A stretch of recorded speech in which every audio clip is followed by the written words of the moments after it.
All right, so I'm doing a revised version of lesson 2, and that is phonics beginning sounds. Some of the things that I needed to rework were making sure my learning targets or my Common Core standards were up there, deeper level questions, open ended questions. I wanted to do a better job with my discourse. Um,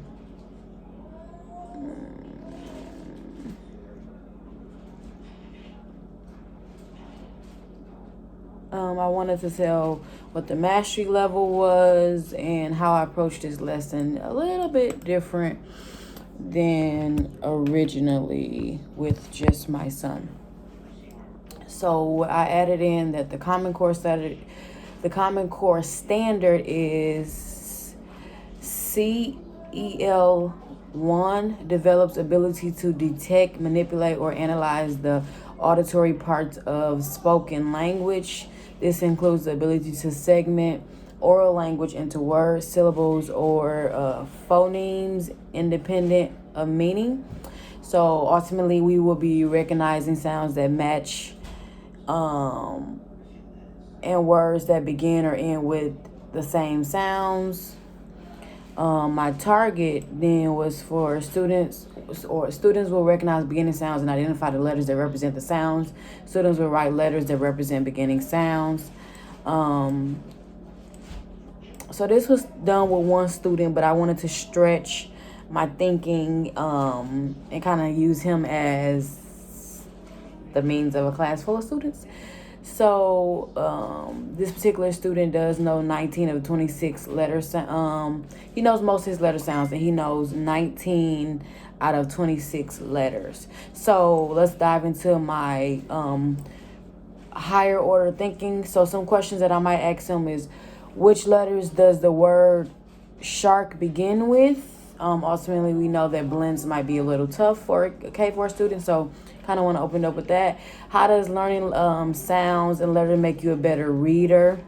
Letters have sounds, and sounds are the segmenting of words, and when we take those apart and put them back together, we have words, and words have meaning. So kind of what I want to arrive at with the small ones. Why do you think we need to know sounds and how to sound out words? What are words made of? So again, those letters. Can you show me how to sound out a word? Something different I would say is I would have word sorts and worksheets with different topics so that students can gravitate to the topic that interests them. I will let students group with students with similar interests. I will check in with each student and or group and let them walk me through what they have done.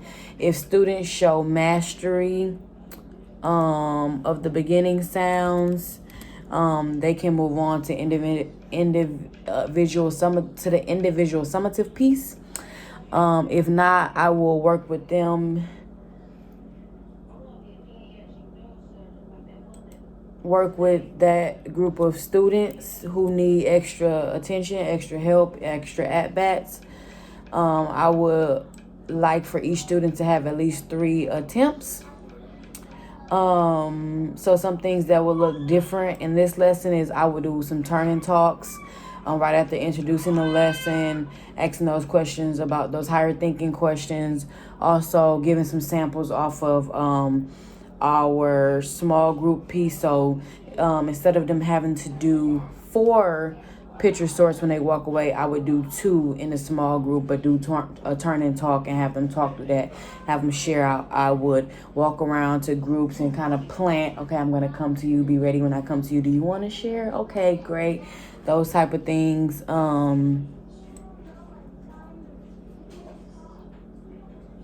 would ultimately keep my hook the same. I thought that was very engaging. My lesson structure was pretty awesome.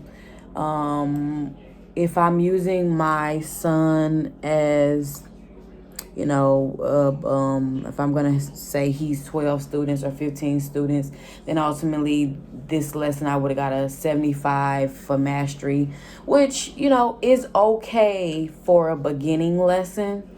Obviously, the mark is 80 or 85 in a lot of schools, but if I have a group of 4-year-olds and I'm teaching them beginning sounds and we have 4 problems and they get all of them right but one, then I'm a happy camper and we'll try it again tomorrow and that'll be a better day.